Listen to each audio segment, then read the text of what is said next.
4월 15일 결과에 대해서 관심이 모아지는 여러 가지 이유 중에 하나는 그 이후에 헌법이 바뀌느냐일 겁니다. 그 바뀌는 내용 중에 자유민주주의의 자유가 빠지느냐, 이런 부분들도 들어가겠죠.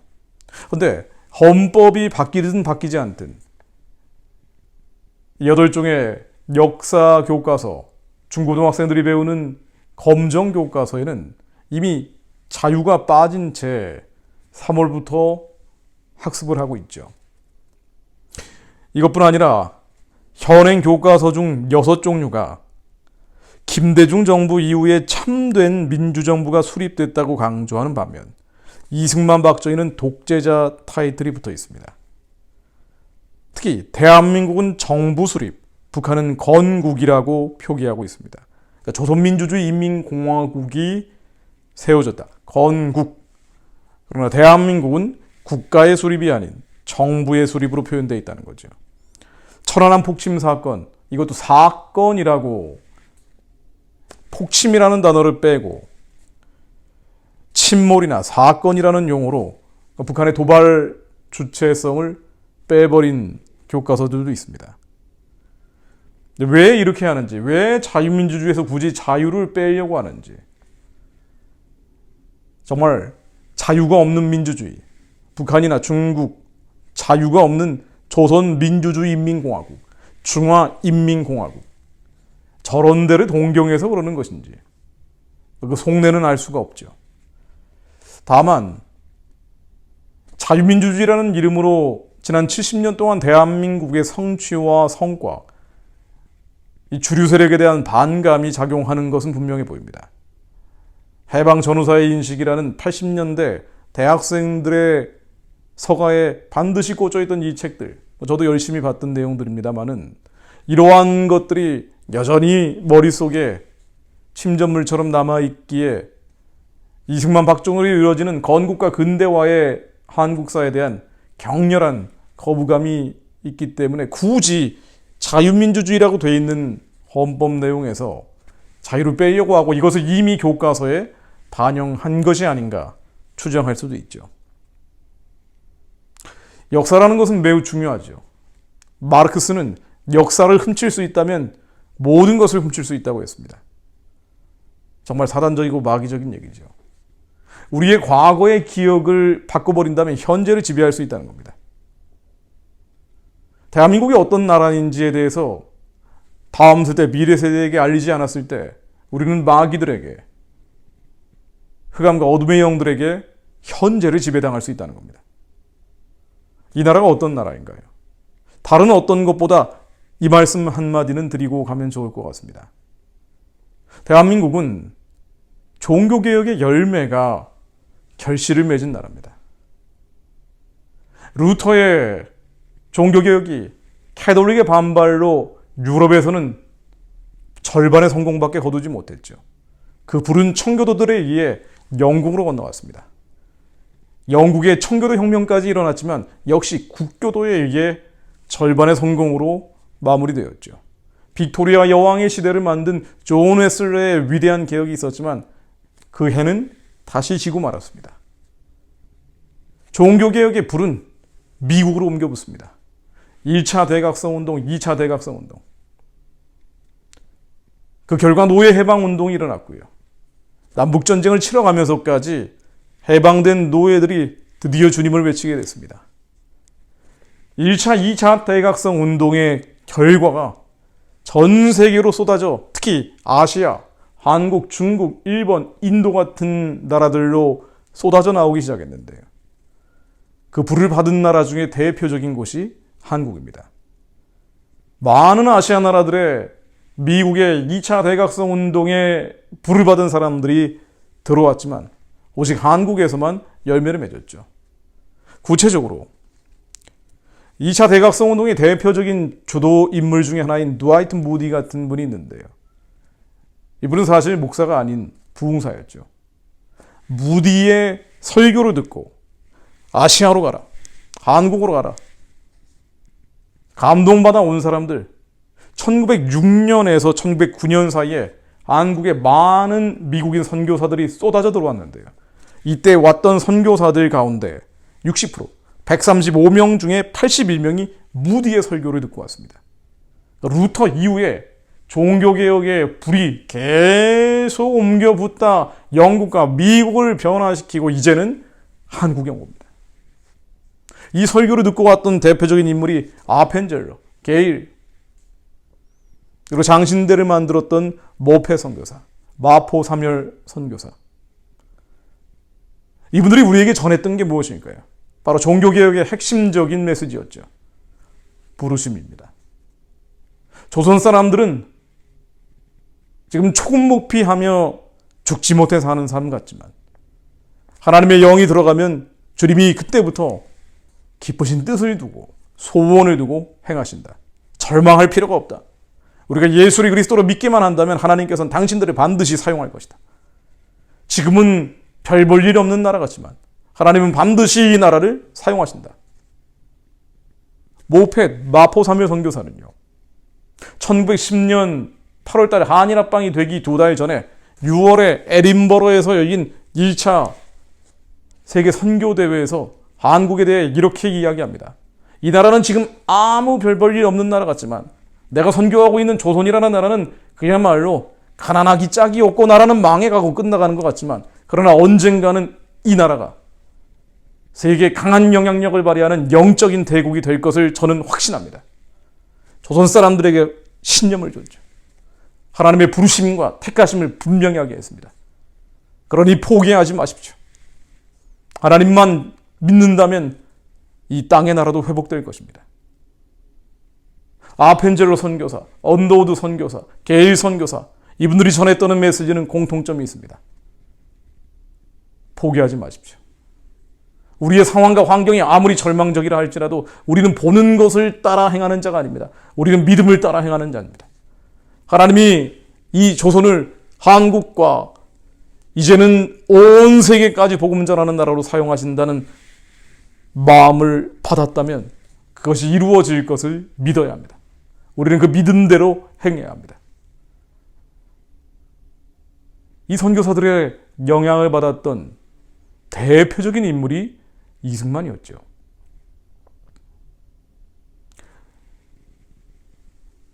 아펜젤러 선교사가 세운 배제학당의 졸업생으로 그 당시에는 복음을 듣기 거부했지만 사형 선고를 받고 한성 감옥에 끌려가 마음이 가난하고 가장 밑바닥으로 떨어졌을 때 춘향이가 목에 차는 칼을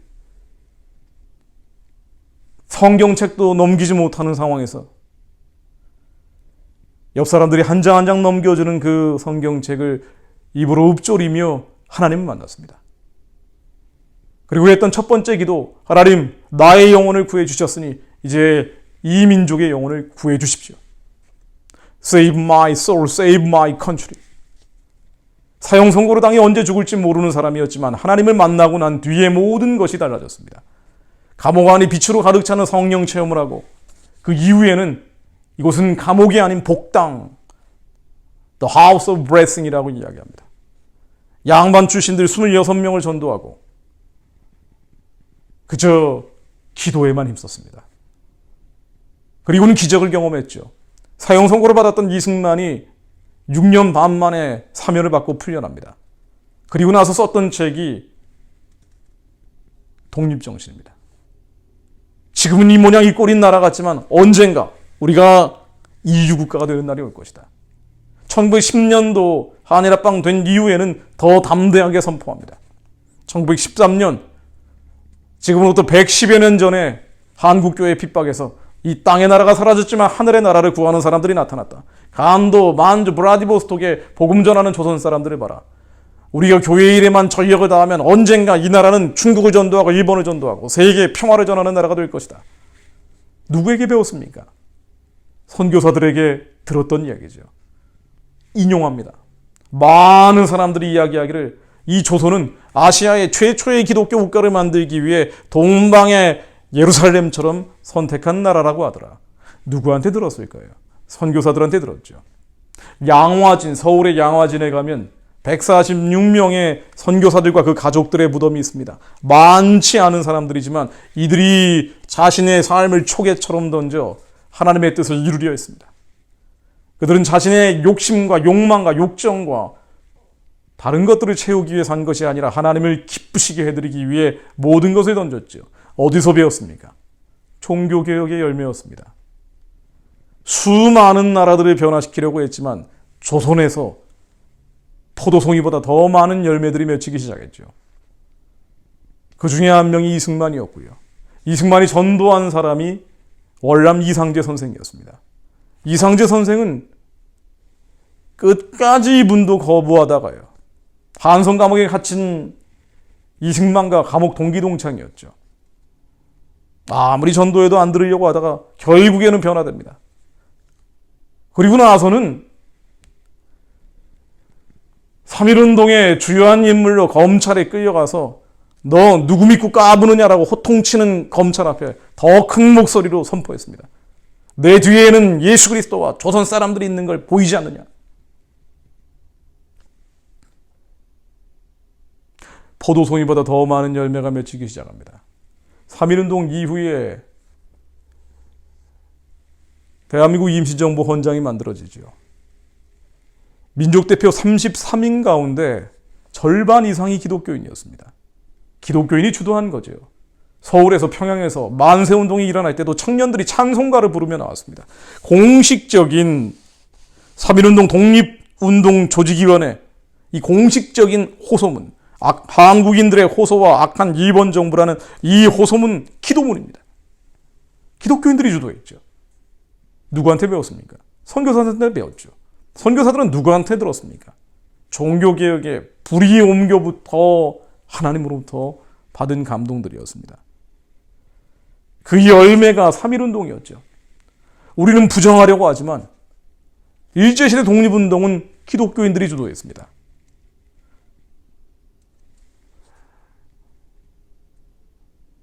1911년 한일합방 직후에 일제가 조작해낸 백오인 사건, 기소된 사람의 89명, 대부분이 기독교인이었습니다.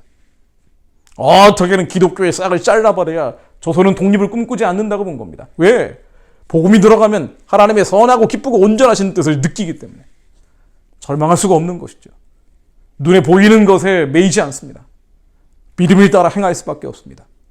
2020년 4월의 한국 상황 절망적이죠. 그러나 우리는 눈에 보이는 것에 따라 행하지 않습니다. 하나님의 약속을 따라가는 자들입니다. 이리 오라는 예수 그리스도의 음성을 따라가는 자들입니다. 일제시대에 많은 의인들이 그렇게 일어났습니다.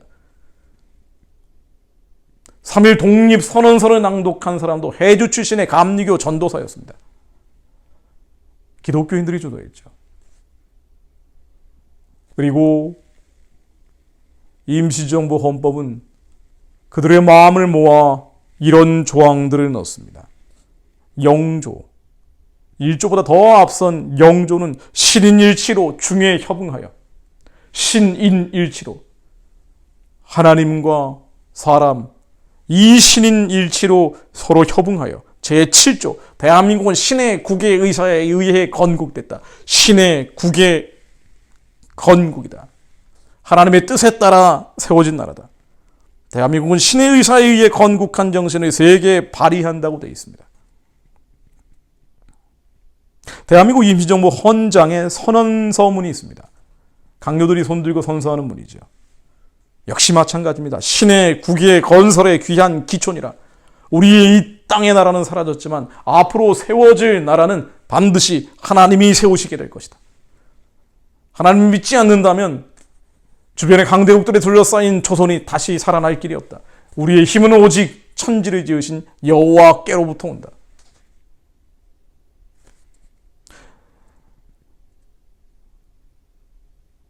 삼일운동 이후에 이승만을 위시한 많은 지사들이 미국에 호소를 하기 위해 갑니다. 미국을 향한 호소문에도 마찬가지입니다. 왜 조선이 독립돼야 하는지. 우리의 주장은 하나님이나 사람의 율법 앞에 떳떳한 것이며 우리의 목표는 일본의 군정적 압박을 면하고 자유를 회복하는 것이며 우리의 목적은 우리가 왜 독립을 하려고 하는지 아시아의 민주화이며 우리의 소망은 무엇인지 기독교의 범세계적 복음입니다. 어디서 들었을까요? 누구에게서 배웠을까요? 선교사들이 준 꿈입니다. 이 선교사들은 누구에게 들었습니까? 어디서 배웠습니까? 종교개혁의 결과였습니다. 중세의 천년 암흑시대를 끝내고 다 부르심이 있다. 택하심이 있다. 버려진 인생은 아무도 없다. 우리 안에 하나님의 영이 오시면 그때부터 우리 안에 기쁘신 뜻을 두고 소원을 두고 행하신다. 조선 사람들도 마찬가지다. 사명이 있다. 가야 될 길이 있다. 조선은 독립이 된다면 하나님이 세우신 것이고 기독교를 전 세계적으로 보급하는 선교하는 나라의 목적이 있다. 일제 35년을 그렇게 버틴 겁니다. 신사참배를 하며 하나님을 떠나버리는 일들이 벌어졌지만 그 과정에서도 많은 교회들이 폐쇄되고 죽어나갔습니다. 50여 명의 교역자가 순교하고 200여 교회가 폐쇄됐습니다. 하나님이 주신 부르심과 택하심을 지키는 재단의 불을 끄지 않는 자들이 있었던 거죠. 박관준 장로 같은 분, 한국의 엘리야라 불리는 분입니다.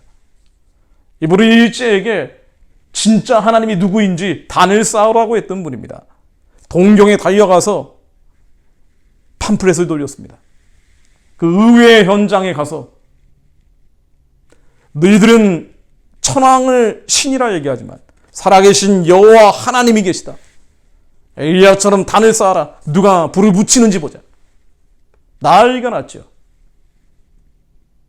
끌려가 해방 직전 8개월 전에 감옥에서 돌아가십니다.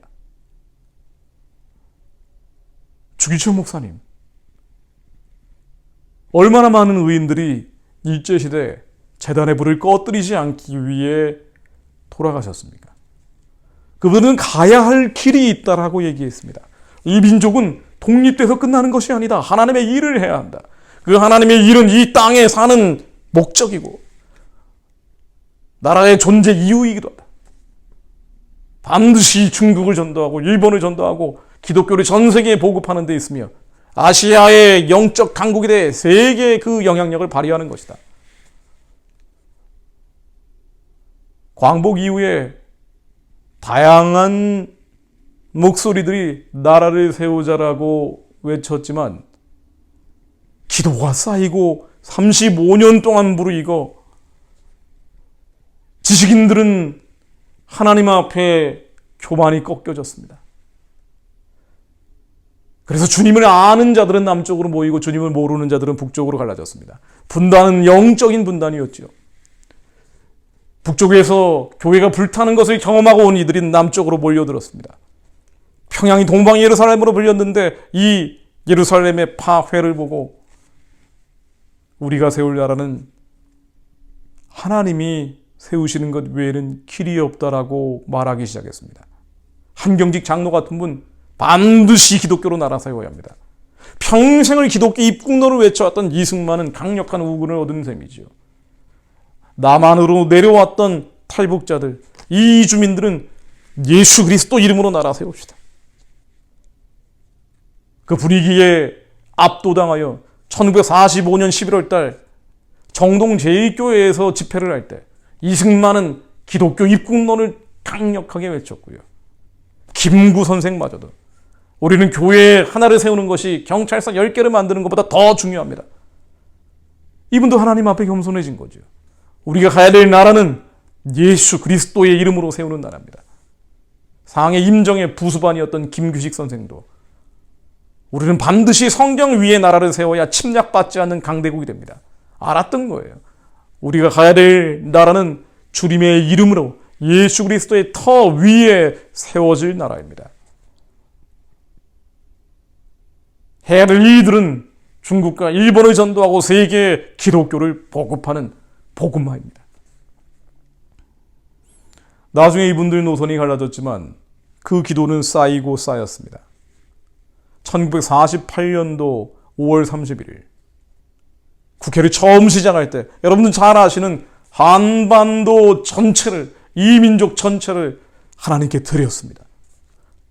국회 속기록 맨 앞페이지에 하나님께 드리는 나라와 민족을 위한 기도문이 실립니다. 이 나라가 만들었던 첫 번째 공식 문건, 바로 국회 속기록 맨 앞페이지에 실려있는 기도문입니다. 이것이 대한민국의 역사죠. 세 가지를 기도했죠. 하나님, 너무 가난합니다. 민생의 복락을 주십시오. 그러나 우리는 민생의 축복을 받는 것이 목적이 아니었습니다. 해야 될 일이 있기 때문에, 가야 될 길이 있기 때문에 하나님, 남북 통일하고 세계 평화를 이룰 수 있게 해주십시오. 하나님, 이것을 허락해 주십시오. 민생의 복락과 남북 통일과 세계 평화. 상해 임정의 임시 헌장에 나왔던 이 나라는 신의 국외 의사에 의해 건국됐다.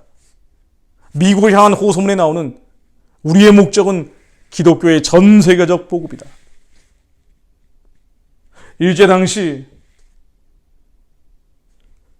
수많은 의인들이 외쳤던 하나님, 나라를 회복시켜 주시기만 한다면 반드시 주님 위에 살겠습니다.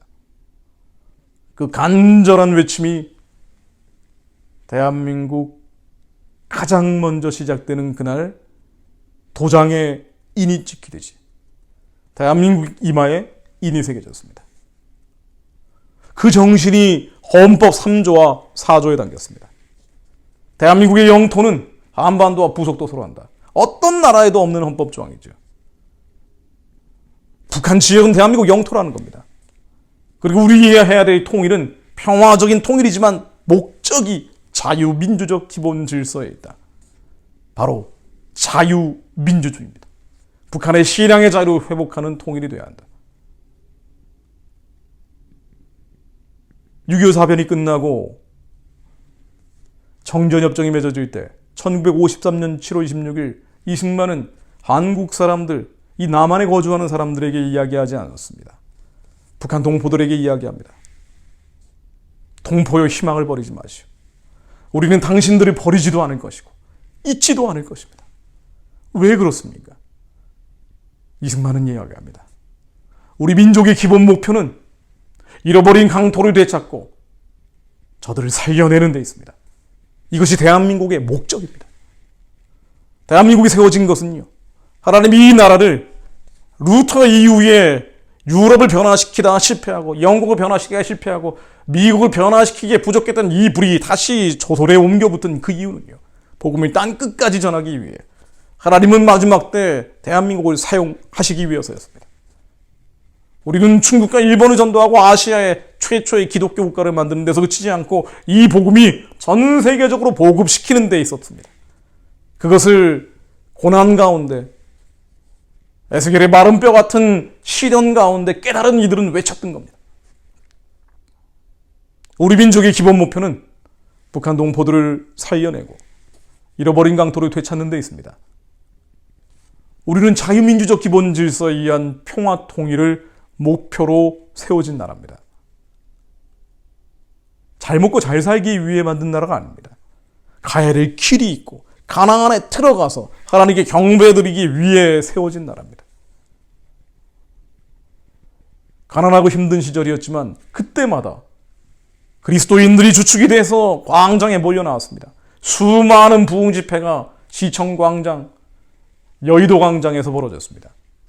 어려울 때마다, 힘들 때마다, 괴로울 때마다 광장에 몰려 나와 하나님께 호소했습니다. 하나님은 그 기도를 들으셨죠. 1차 북핵 위기가 터졌을 때 1994년입니다. 6월 25일 6.25 집회에 지금식으로 따지면 100만 명 이상 모였죠. 당시 기록으로는 20만 명으로 되어 있지만 사진으로 보면은 지금 기준으로는 100만 명이 넘는 사람 같아 보입니다. 이 많은 사람들이 몰려 나왔습니다. 우리가 가야 될 길, 해야 될 일들을 알고 있는 선조들이 아직은 살아있던 그 시절, 북한을 열고 세계에 복음을 전해야 될 이 나라가 핵무기로 위협을 받아서는 안 된다. 간단히 기도했습니다.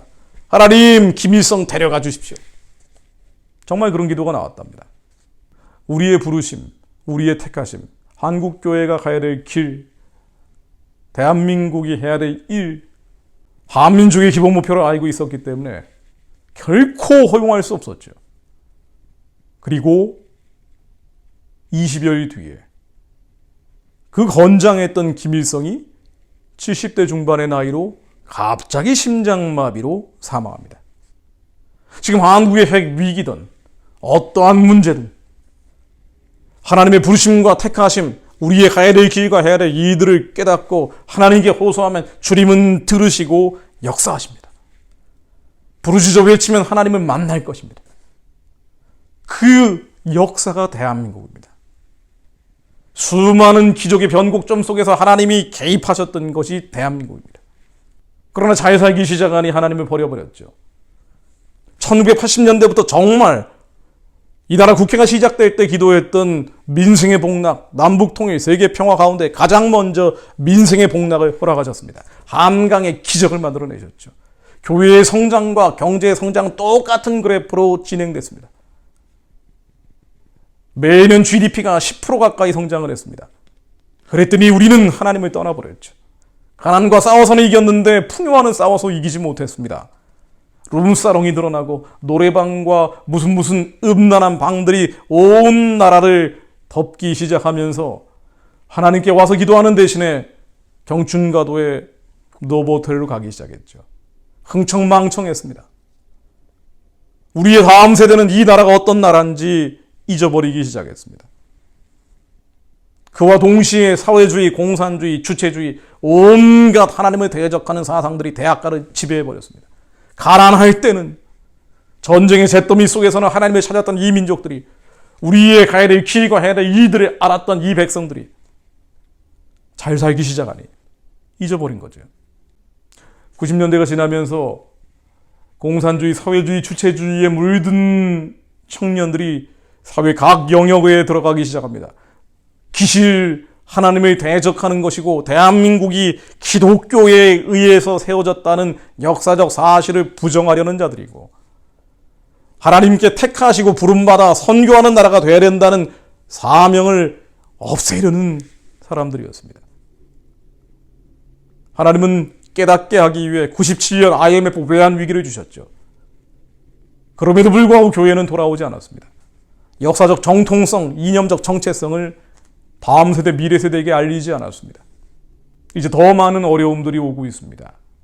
겉으로는 열심히 일하는 근면하고 성실한 한국 사람들이 풍요와 번영과 성취를 이뤄낸 것 같지만 하나님이 하셨다는 놀라운 기적을 인정하지 않는 교만이 땅을 지나 하늘을 향해 가기 시작하면서 우리의 영적 바벨탑은 하나님의 눈을 촉범하기 시작한 것입니다. 그리고 교회가 탄압받는 지경까지 오게 된 것이죠. 앞으로 더한 일들이 벌어질 수 있습니다. 이유가 무엇일까요? 제가 앞선 영상에도 말씀드렸습니다. 시편 106편 5절, 내가 주의 택하신 자가 형통함을 보고 주의 나라의 기쁨을 나누어 가지게 하사 주의 유산을 자랑하게 하소서. 주의 유산, 주님이 하신 이 일들, 하나님이 세계 선교의 마지막 주자로 사용하시기 위해 대한민국에 놀라운 기적들을 허락하신 것, 우리를 일제의 압제로부터 자유케 하시고 가난과 병고로부터 해방케 하신 분이 하나님이심을, 하나님 이 유산을 자랑하게 하소서. 그러나 우리가 우리의 조상들처럼 범죄하여 사악을 행하며 악을 지었나이다. 하나님을 또 잊어버렸습니다. 우리의 조상들이 애굽에 있을 때 주의 기이한 일들을 깨닫지 못하며 주의 크신 인자를 기억하지 아니하고 바다 곧 홍해에서 거역하였나이다. 그러나 그들은 그가 행하신 일을 곧 잊어버리며 그의 가르침을 기다리지 아니하고 애굽에서 큰 일을 행하신 그의 구원자 하나님을 그들이 잊었나니. 대한민국이 건국도 기적이었고 6.25 사변을 극복한 것도 기적이었고 근대화와 민주화를 이룬 것도 기적이었습니다. 하나님이 하신 이 모든 일들, 애굽에서 큰 일을 행하신 것뿐 아니라 하나님의 기이한 행적들을 우리는 다 잊어버렸습니다. 시편 106편 22절입니다. 그는 함의 땅에서 기사와 홍해에서 놀랄 만한 일을 행하시니로다. 이유가 무엇일까요? 왜 한국은 이렇게 가고 있을까요? 하나님이 잊어버렸습니다. 우리의 역사를 잊어버렸습니다. 우리의 다음 세대, 미래 세대에게 알리지 않았습니다. 그러나 다시 하나님께 돌아간다면 주님은 반드시 회복시키십니다. 우리의 믿음이 여기 있습니다. 눈에 보이는 것을 따라 행하지 아니하고 믿음을 따라 행하는 자들이기 때문입니다. 하나님은 그것을 원하시기 때문입니다. 하나님은 한국의 재앙을, 전쟁을, 심판을 원하시는 분이 아닙니다. 하나님은 다시 회복되길 바라시는 분입니다. 학개서 2장 5절 말씀입니다. 너희가 애굽에서 나올 때 내가 너희와 언약한 말과 나의 영이 계속하여 너희 가운데 머물러 있나니 너희는 두려워하지 말지어다. 두려워하지 마십시오. 하나님의 영과 하나님의 언약이 여전히 한민족의 한반도에 머물러 있습니다. 여전히 하나님의 영이, 하나님의 신이 수많은 기도자들의 피눈물 나는 기도와 부르짖음과 순교자들의 피가 여전히 이 땅에 머물러 있습니다. 두려워하지 말지어다. 학계 2장 6절입니다. 만군의 여호와가 이같이 말하노라. 조금 있으면 내가 하늘과 땅과 바다와 육지를 진동시킬 것이요 또한 모든 나라를 진동시킬 것이며 모든 나라의 보배가 이르리니 내가 이 성전의 영광이 충만하게 하리라. 만군의 여호와의 말이라. 은도 내 것이요 금도 내 것이니라. 만군의 여호와의 말이니라. 이 성전의 나중 영광이 이전 영광보다 크리라. 만군의 여호와의 말이니라. 내가 이곳에 평강을 주리라. 만군의 여호와의 말이니라. 동방 예루살렘이라 불렸던 평양이 통일 이후에 기비성 우상이 무너진 자리에 하나님의 성전이 재건되고 그곳에서 주님이 받으실 영광은 예전 영광보다 크시기를 예수 그리스도 이름으로 기도합니다. 금도 내 것이고 은도 내 것이고 하나님이 통일 비용 같은 어리석은 이야기들 다 날려버리실 놀라운 기사와 이적들을 우리 민족에게 허락하사 선교하는 나라 레위 지파로서 세계 열방에 복이 되게 하기 위해 이스라엘 회복의 가장 강력한 도구로 사용하실 것을 예수 그리스도 이름으로 기도합니다. 하나님의 영과 하나님의 신과 주님의 언약이 여전히 우리에게 머물러 있습니다. 두려워하지 말고 주님의 기이한 행적들을 다시 기억해냅니다. 보는 것으로 따라 행하지 말고 믿음으로 행하는 자들이 되어야 합니다.